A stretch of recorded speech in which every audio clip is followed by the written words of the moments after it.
Angel Stadium, and Ryan Anderson's gonna give the rundown how he approaches all the obstacles here at the track. And there's science involved, which I didn't think was the case. I thought they just sent it all the time, but there actually is a thought process to every obstacle and how they attack it. So check it out. So Monster Jam, we have 3 different competitions. We do our racing portion, our 2-wheel skills portion, and then our freestyle. So right here is actually the main racing lane. So we're standing on this jump, we're about 5 foot in the air. And then there's another racing lane. Once you go around this, what we call our turning pod, see another racing lane over there. So we're gonna do basically an oval around this area with the truck. This is normal for Anaheim only, basically because of the shape of the stadium. We have to do a little bit different track here than we do anywhere else. So we actually have a legit tabletop here, which is pretty sweet because they actually have something to land on. This landing ramp just makes it like butter. It's like butter, baby.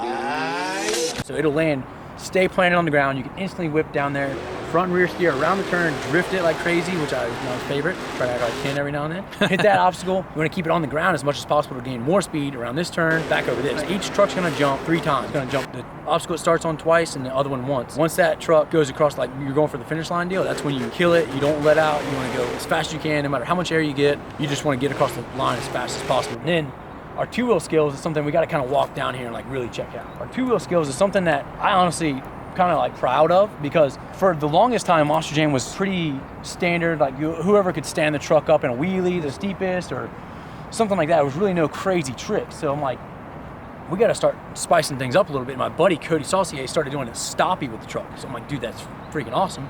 I'm gonna try it. I did it. Once I got up there, it balanced for a little bit, and I'm like, man, I think I can do this and put it in reverse and ride backwards, and like what now is called a moonwalk. And it like blew up on the internet. Everybody loved it.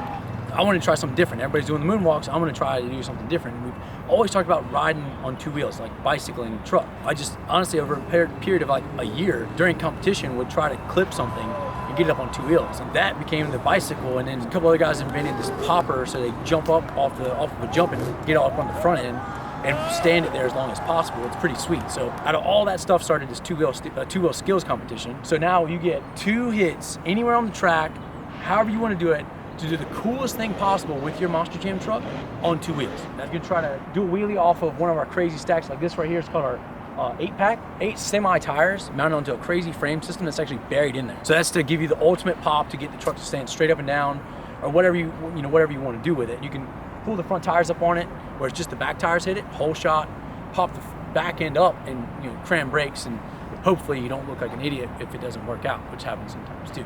Biggest piece of PVC known to man. And we shove it in the dirt there, and it gives you just a lot of pop. It bounces off. This dirt gives pretty good little bit when you hit it with the truck. So put something like that in there, it just boots you off the ramp. It's pretty nuts. You know what I love about this is you're just like, yeah, it's cool, man. That's what I do. It's just funny. Like that's like what you do is like so not normal to most people are thinking about things. Absolutely. I mean, I get it's not normal. I didn't for a long time. When I was in school, I would think everything was cool. Everybody just come to my house, and we all rode 4-wheelers, and we all had fun. Monster trucks were everywhere. I crashed my first car at 8 years old. I flipped it over and it caught on fire in the field. Oh! Subaru. Actually, a Subaru is pretty cool. Yeah, but still, that's 8 years old you. Yeah, and at the time, I thought it was like, I was like stoked. I went and told my dad, like, we flipped a car over, yeah. Me and my brother were pumped.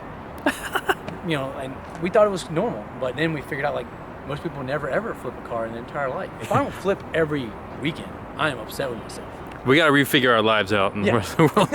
We start seeing stuff like this. This is, now we're onto our freestyle obstacles. So this stuff right here will send you to the moon. To the moon, Alice!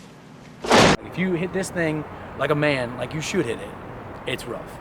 There's more big, huge, crazy monster air jumps. So these things, I don't know, like without the paint on them, it's kind of hard to really understand like the angle and how like steep and harsh this is. But some of these jumps, I swear, when we hit these jumps as fast as we do, the suspension will bottom out off of the ramp. Like it almost borderline hurts off the ramp. And this is our racing lane that I was talking about earlier. So this would be the main racing lane. This is the takeoff side of our tabletop. So it's pretty laid back, pretty mellow.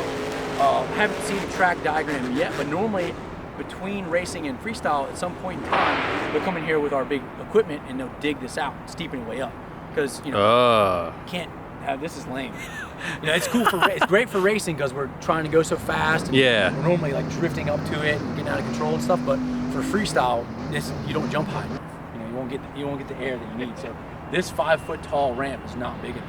This is the real jump. This is my favorite. So but not quite, this is my second favorite. This one, biggest one on the track.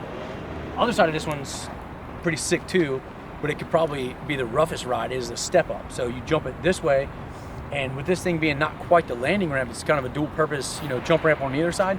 You have to like either completely just bonsai and land on flat ground, which is pretty rough. Oh God. Or hope that, that you're gonna not- like pinpoint this landing ramp and land perfectly nice. And that's what we call grease, because it just slides right in. Ah. Oh, it's amazing. We'll have some other stuff out here, like this little jammer thing. This is a different shape of stadium. It's a little bit weird shape for us. We're normally in a football stadium, this is, you know, baseball. We have some extra room left over, and we don't want to just leave it empty, you know, because everybody be riding over there not doing anything. So, But it's also, that's really close to yeah. the Oh, yeah. stands. When if you're anywhere on the first level and I hit that jump, you will be looking up.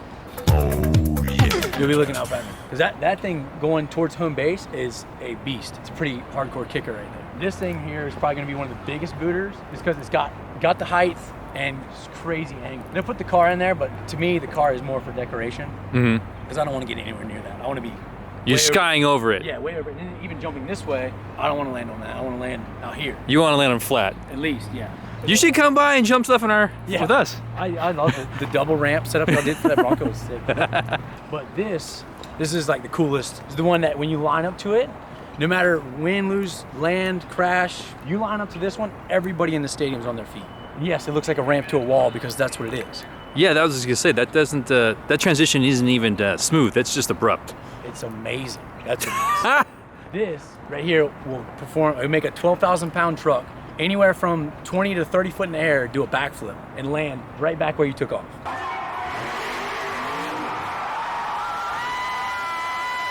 Pretty nuts.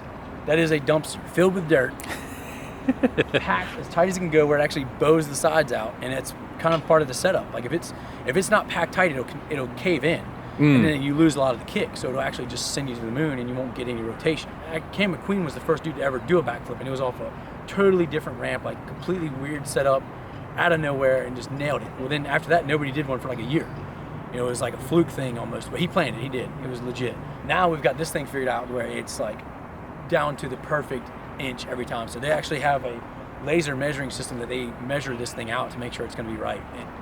Man, this is crazy. The stuff that you think about when you go to work is bananas. It's not normal, but it's awesome though, dude. I actually broke my neck doing one of these things. It was pretty nuts. So I went for the flip and didn't complete it, and landed perfectly upside down, and I fractured C1.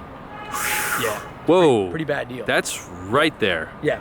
Oh yeah, it was sketchy. For sure. Yeah. Like, but this is my life. You know, this is what I do, and I want to make Monster Jam better. And if I broke my neck to do it, but hey, that's what you got to do. You know. This guy. It's crazy, no, but honestly, truly, that's how you approach your run.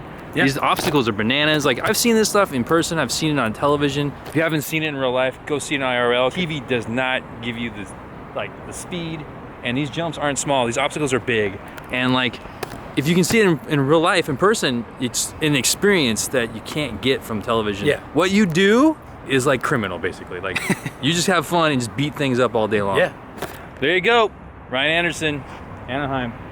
It's gonna be wild.